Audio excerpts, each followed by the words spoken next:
আসসালামু আলাইকুম। চলে আসলাম, দেখেন পেঁয়াজটা আমি ভালো করে ভেজে নিচ্ছি।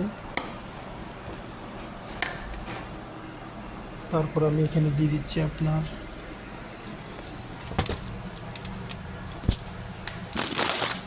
দেখতে থাকুন। এখানে আমার কাঁচামরিচগুলো দিয়ে দিচ্ছি। তারপর টমেটো, কুচি কুচি করে টমেটো কেটেছি আমি। তারপর আপনার সাথে আছে এখানে আপনার গাজর। দেখেন গাজরটা কিভাবে কুচি কুচি করে নিয়েছি। এখন আমার কাজ হলো আমি ভালো করে এগুলো মিক্স করতে হবে। আমি যেভাবে এই নুডলসটা পাক করতেছি, এভাবে যদি আপনারা পাক করে ট্রাই করেন, ইনশাআল্লাহ খেতে অনেক টেস্ট পাবেন।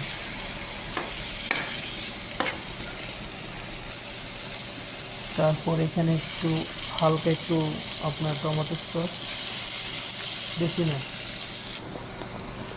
তারপর আমি দিয়ে দিচ্ছি আপনার ম্যাগির ভিতরে যে মশলার প্যাকেটগুলো থাকে, এগুলো অবশ্যই আপনারা দিবেন।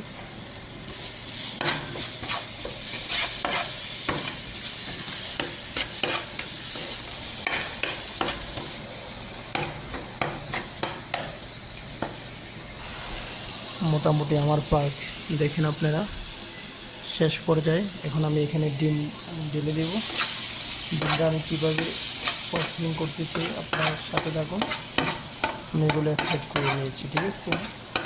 এই পাশে আমি 3টা ডিম দেবো। ম্যাগির প্যাকেট আপনার 3টা, এখন আমি 3টা ডিম দিয়ে ডালব। অলরেডি এখানে আমি 3টা ডিম অ্যাড করে দিয়েছি। আমি কীভাবে মিক্স করতেছি আপনারা দেখুন।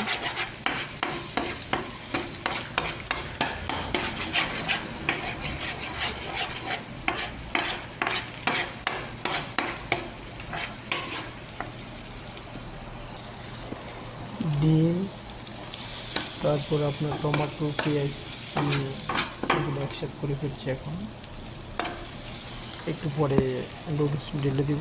আর একটু পরে অবশ্যই পাকটা কীভাবে করতেছি প্রথম থেকে যদি আপনি লাস্ট পর্যন্ত না দেখেন তাহলে বুঝবেন না। এখন দেখুন ভালো করে মিক্স করতে হবে। এটা 5 মিনিট পরে নামাবো।